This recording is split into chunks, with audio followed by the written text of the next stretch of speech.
Halo teman-teman pecinta cerita Swallowed Star. Sebelum mulai, ayo klik subscribe dulu. Kalau enggak, nanti Luofeng sedih dan Babata mogok bicara. Jangan lupa juga nyalain lonceng notifikasi, biar nggak ketinggalan update cerita seru berikutnya. Dan kasih like ya, karena menerjemahkan cerita biar gampang dipahami itu lebih susah daripada bikin Babata nurut. Oke, udah siap? Yuk, kita lanjut ke petualangan Luofeng. Bab 780, Ekspedisi. Ada setidaknya 12 uding tingkat pejabat. Luofeng melekakkan minumannya. Aku benar-benar belum pernah bertarung dengan yang abadi tingkat pejabat sejak datang ke perang wilayah luar. Yang kau harus berhati-hati, kalau tidak sangat mudah mati. Uding Jenderal Sufan menekankan. Jenderal puncak dibandingkan dengan pejabat. Meskipun mungkin terlihat seperti perbedaan kecil, namun perbedaan kemampuannya sangat menakutkan. Bisa mencapai puluhan ribu kali lipat. Hanya dalam hal kekuatan, keduanya mungkin memiliki sedikit perbedaan. Namun perbedaan satu-satunya adalah tubuh uding. Saat seseorang mendapatkan tubuh uding, kesulitan untuk mengalahkannya akan meningkat puluhan ribu kali lipat. Seperti Boye dan aku, kekuatan kami sangat dekat dengan seorang pejabat. Namun jika kami menghancurkan diri sendiri, kami dapat sepenuhnya menghancurkan uding tingkat pejabat. Namun, ia masih bisa mendapatkan kembali tubuhnya tanpa kerusakan. Jika kehancuran kami bahkan tidak dapat melukai musuh, apa gunanya pertempuran? Jika kami bertemu pejabat, hanya ada satu kata, lari. Jenderal abadi itu menggelengkan kepala dan menghela nafas. Dengan tubuh uding, bahkan jika kita menghancurkan tubuh itu ribuan kali, ia tidak akan terluka. Hanya dengan tubuh uding, seseorang akan benar-benar abadi. Jika tidak, bahkan uding pun hanyalah umpan meriam. Luofeng mengerutkan kening. Biasanya hanya ada dua cara untuk membunuh yang abadi dengan tubuh abadi. Satu adalah dengan menghancurkan jiwanya, yang lain adalah dengan menggunakan kekuatan kasar. Tapi, kedua pilihan ini memiliki persyaratan besar. Seperti misi yang diberikan perusahaan alam semesta virtual kepada Luofeng, membunuh yang abadi tingkat pejabat. Mereka secara alami mengirim tim yang dipimpin oleh yang abadi tingkat kaisar dan masih membutuhkan beberapa putaran pertempuran sebelum yang abadi itu terbunuh. Jangan bicarakan hal-hal seperti itu, Yang. Suara Jenderal Boye tebal saat ia berkata dengan cemas. Anda baru saja datang ke Pulau Kabut. Jika Anda tidak memiliki tujuan dalam pikiran, bagaimana kalau Anda mengikuti kami dulu? Benar, Sufan berkata di sampingnya. Bergabunglah dengan kami, Anda bisa terbiasa dengan suasana pertempuran di benua Yanji ini. Keduanya menatap Luofeng dengan antisipasi. Kalau begitu, aku akan merepotkan kalian berdua. Luofeng tersenyum. Tetap bersama tim ini akan memungkinkannya berurusan dengan Nolan Sahan. Tentu ini adalah pilihan terbaiknya. Alasan yang lebih penting adalah rencana pertempurannya. Luofeng akan berada di benua Yanji selama sangat lama. Untuk menjelajahi tempat-tempat berbahaya seperti itu, lebih baik mendapatkan beberapa pengalaman terlebih dahulu dan mengumpulkan informasi tentang tempat itu. Setelah terbang dengan kapal selama lebih dari 1 hari, mereka memasuki pegunungan.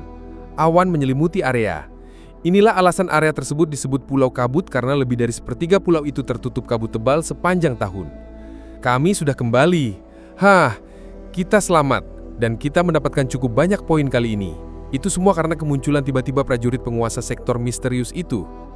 Nolan Sahan mengikuti prajurit lain melalui sebuah jalur dan memasuki camp di dalam pegunungan. Bagian dalamnya telah lama digali bersih untuk menampung pangkalan besar. Sejak Luofeng bergabung dengan pasukan, sepertinya dia benar-benar ingin aku mati. Nolan Sahan melirik 3 siluet yang berjalan bersama di dalam kejauhan, mengutuk dalam hati. Tunggu saja, aku akan tetap di pasukan. Mari kita lihat apa yang bisa kau lakukan padaku. Jika kau membunuhku, itu akan menjadi kejahatan besar dan kau harus menanggung konsekuensinya. Setelah beberapa saat, Luofeng menerima informasi melalui jaringan alam semesta virtual. Ada sangat sedikit informasi tentang benua utama Yanji, tetapi banyak tersedia tentang Pulau Kabut. Informasi rinci tentang 12 uding tingkat pejabat. Luofeng duduk dan melihat informasi di lengannya. Setiap gambar dan informasi mereka ditampilkan. Ras iblis. Julukan ular roda? Luofeng melihat gambarnya dan menggelengkan kepala. Ini adalah salah satu dari 18 garis keturunan kerajaan ras iblis, ular mata 8 roda. Sepertinya banyak yang abadi manusia memiliki sedikit pengetahuan tentang bagaimana berurusan dengan ras lain. Milik klan serangga, julukan Batu Besar, informasi ini pasti kurang. Batu Besar, dia seharusnya salah satu dari ras yang hidup jauh di perbatasan alam semesta. Dia seharusnya termasuk dalam ras bentuk hidup Kau Batu. Sekutu Automata, julukan Kilat Pedang, julukan Kabut Malam. Luo Feng melihat informasi tentang Udiying tingkat pejabat, di antaranya ras iblis memiliki 3, ras automata memiliki 2, klan serangga memiliki 4, dan manusia memiliki 3. Tentu sebagian besar dari mereka adalah sekutu dari 4 ras puncak. Bagaimanapun, ras bawahan jauh dari ras puncak.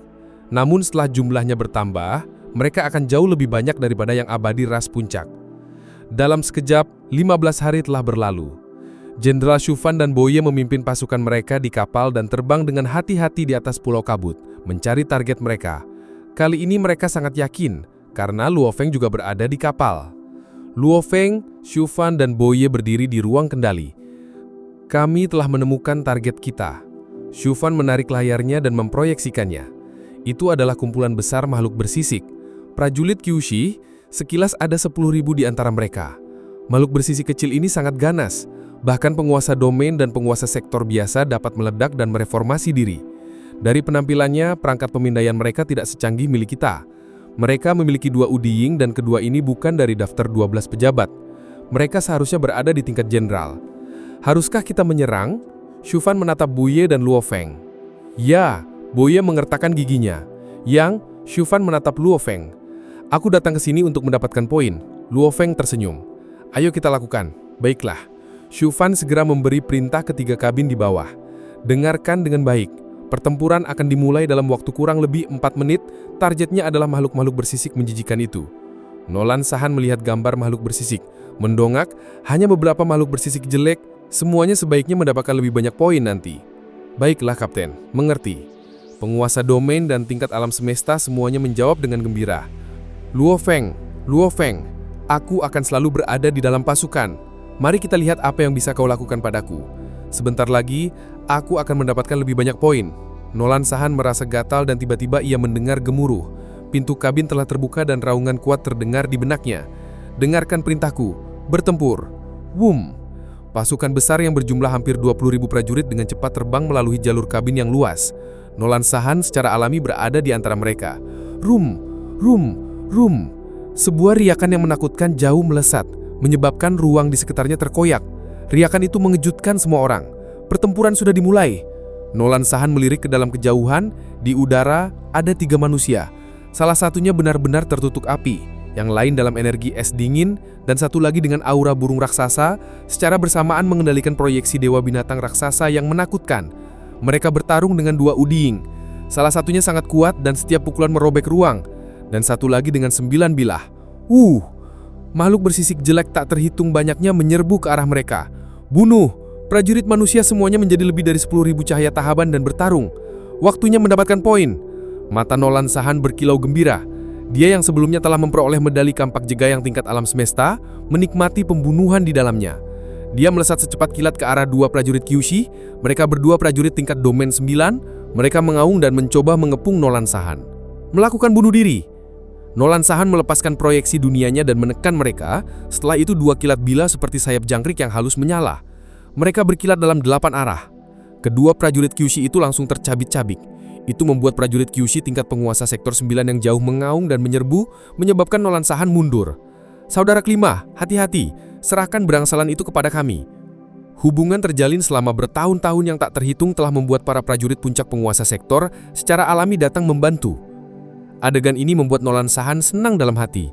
Meskipun dia sudah independen dari pasukan, dia tidak suka menjelajah sendirian, terutama karena pasukan selalu memiliki orang lain untuk membantunya. Tentu dalam tingkat penguasa sektor 3, dia biasanya membutuhkan penguasa sektor lain untuk membantu. Akan memakan waktu yang sangat lama baginya untuk mencapai tingkat penguasa sektor 9. Puci, mati. Dia sekali lagi membunuh musuh tingkat domain 9 di sekitarnya, segera berkilat balik untuk bergabung dengan manusia lain untuk membunuh yang lain. Dalam latihan hidup mati ini, dia seperti ikan di dalam air. Dia sangat menikmati itu. Mendebarkan, dia membunuh dengan gembira.